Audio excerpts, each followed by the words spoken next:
Oy mga Kuya-Kuy, this is Kuya Mike, ang Kuya nyo sa Amerika, and this is for the Kuya-Kuy list. Maikli lang itong video na ito, pero we're gonna expound it in a later video, most likely after this shoot. Pero kumbaga, because of time constraints, kailangan ko lang sabihin before pumasok yung It's Showtime at Tawag ng Tanghalan this coming Monday, obviously after Easter Sunday.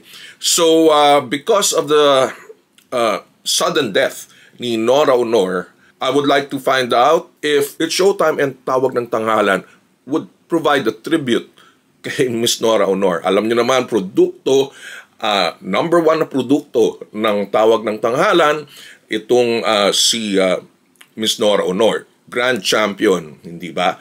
And doon nagsimula ang kanyang karera sa Tawag ng Tanghalan.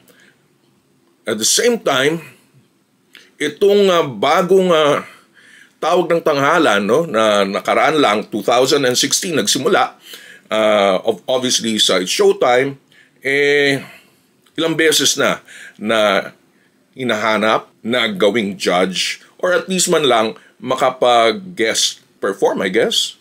Or at least bumisita man lang sa set ng Tawag ng Tanghalan. And yet, sa kasawayang palad, hindi nga pumunta. In fact, she went to another na parang competing show. I'd like to think masama ang loob ng It's Showtime at ni Vice Ganda na sinasabi na because of Vice Ganda's presence, ayaw pumunta ni Nora Aunor. So, siguro naman, even if ganun nga ang nangyari, ganun ang pangyayari, it's a sad situation na hindi man lang nakapunta si Nora, will Vice Ganda and It's Showtime and Tawag ng Tanghalan in particular acknowledge, give tribute sa pinakaprodukto, pinakamalaking produkto ng Tawag ng Tanghalan. I hope so. I really hope so.